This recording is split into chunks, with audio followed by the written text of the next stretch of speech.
আসসালামু আলাইকুম। আজ আমরা আলোচনা করব একটি গুরুত্বপূর্ণ এবং আলোচিত বিষয় নিয়ে।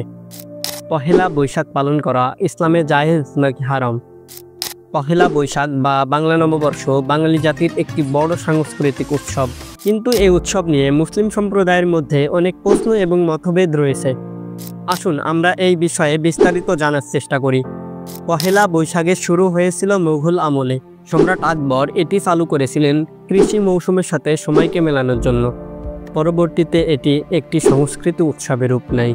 এবার আসি মূল প্রশ্নে, পহেলা বৈশাখ পালন করা ইসলামে জায়েজ নাকি হারাম? এই বিষয়ে দুই ধরনের মতামত দেওয়া যায়।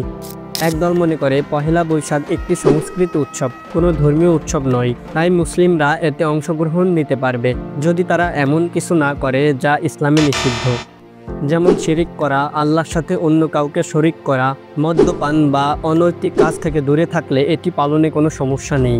অন্যদিকে আরেকটি দল মনে করে পহেলা বৈশাখে পৌত্তলিকতার ছোঁয়া আছে।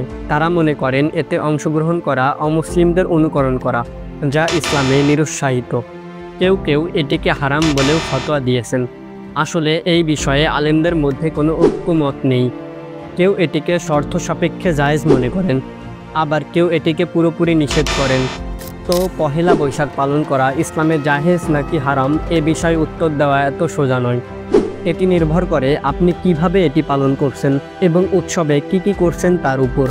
মুসলিম হিসাবে আমাদের দায়িত্ব হলো আমরা যা করছি তা যেন আমাদের ইমানের সাথে সামঞ্জস্যপূর্ণ হয়। এই ভিডিওটি দেখার জন্য ধন্যবাদ। আশা করি এই ভিডিও থেকে আমি আপনাদের কিছু শেখাতে পেরেছি।